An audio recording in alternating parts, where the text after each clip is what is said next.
Hello, everyone. My name's Sarah Swanepoel, and I directed this year's CTIAF trailer called A Day in Cape Town. I worked alongside Kristen Pryor, who's an excellent 2D artist, and my brother, Matthew Swanepoel, who did the sound.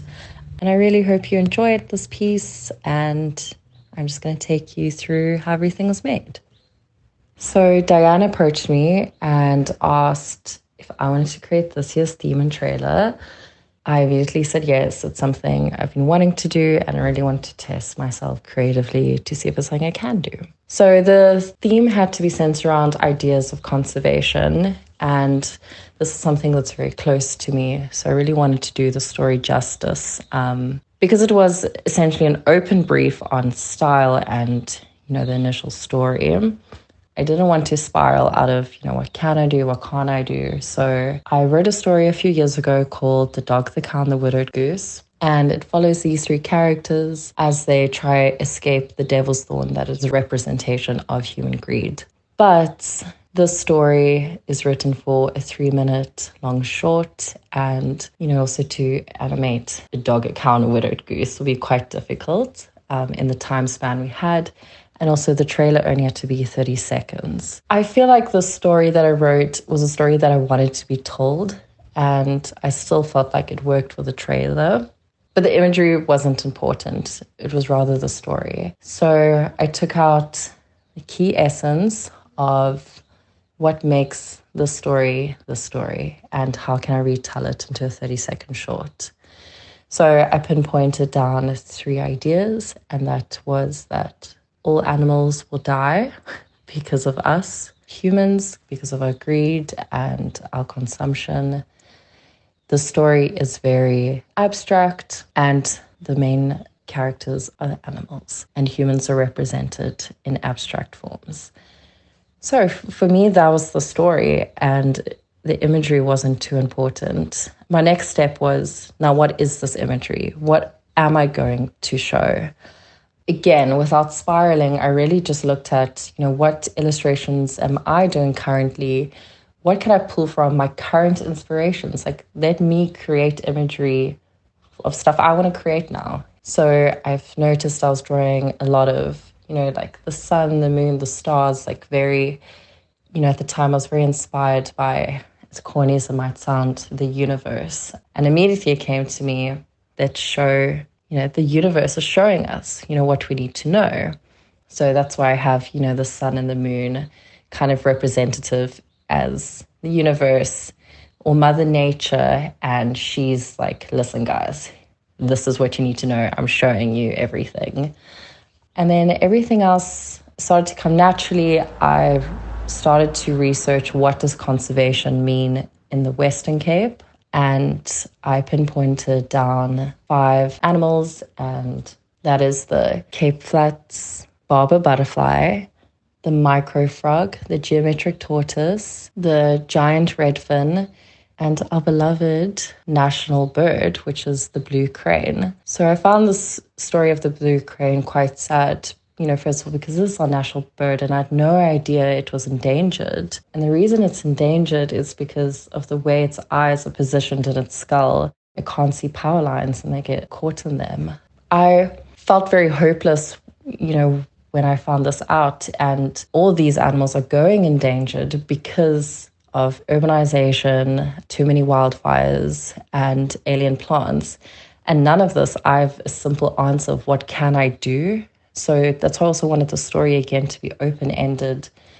There isn't an answer. There isn't a solution. I think, it's a mindset. And that's something I really wanted to get across, this feeling of, oh, this is happening. We need to change the way we think rather than a direct action. And that kind of fueled how the story would play out. Those were my feelings behind it. For me, I also find it's important to tell stories that matter.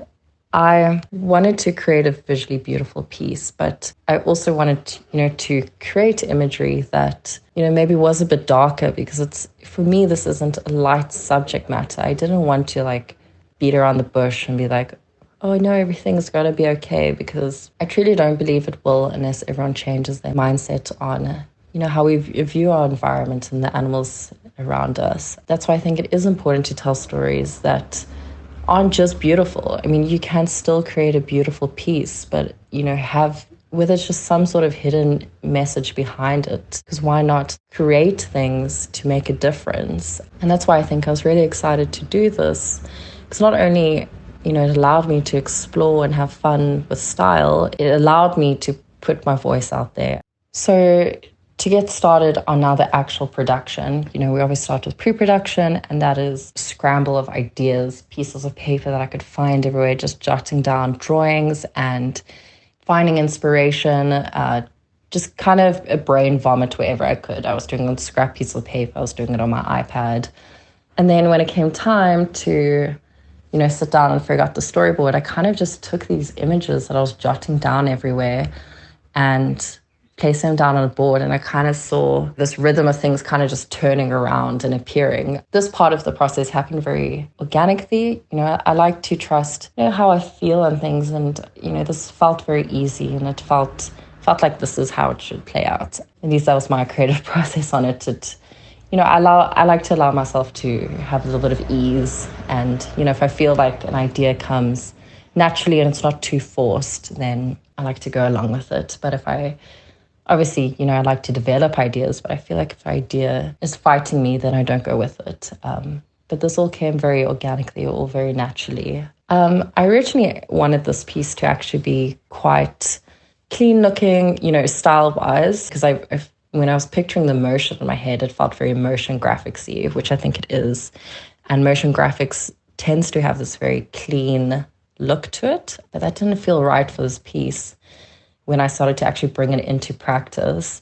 So I looked back at, my sketches and my color concepts, and I started to really enjoy, the painterly feel and the sketchy, messy feel of it. So that was something that I didn't expect to come across in this piece, but I ended up really enjoying, the painterliness of it.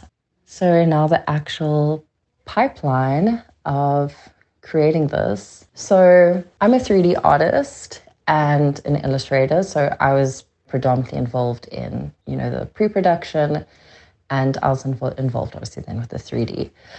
I didn't want to create a fully 3D piece because it's just time.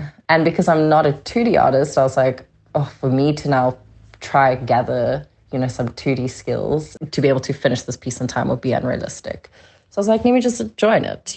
I can do 3D. I need to find a 2D artist. So immediately Chris came to mind, and she's one of my very good friends. So that was very easy.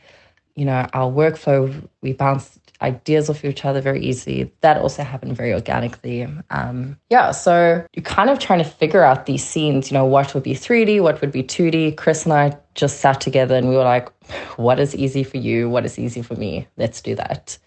Didn't want to overcomplicate this. And I think that's important when going into things like this that don't have the biggest teams, or that, we had enough time, but I mean, you still don't have the world's amount of time. And we're also doing this all after hours. We both have full-time jobs. So we really were like, how do we make our lives easy?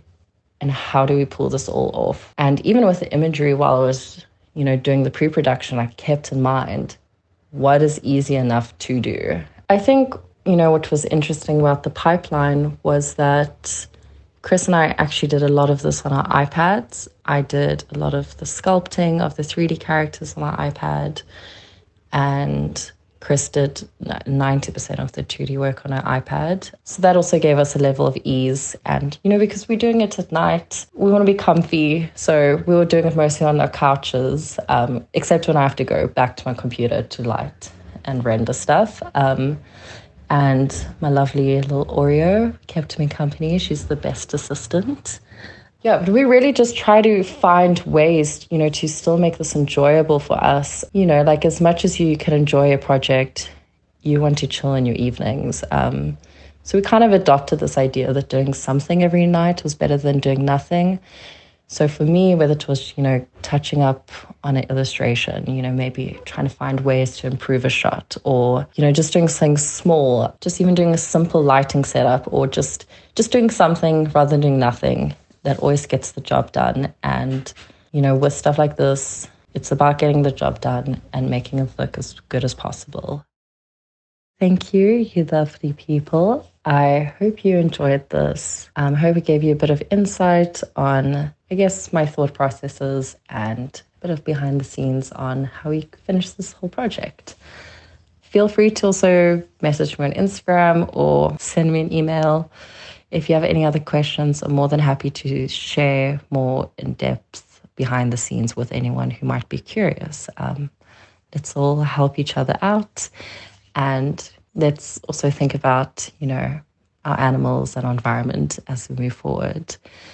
So yeah, thank you everyone, and thank you again to the CTIAF team for trusting me with this, and I really hope everyone just enjoyed this. If you don't take away this meaning behind it, I hope you just enjoy the beautiful imagery. So yeah, thank you.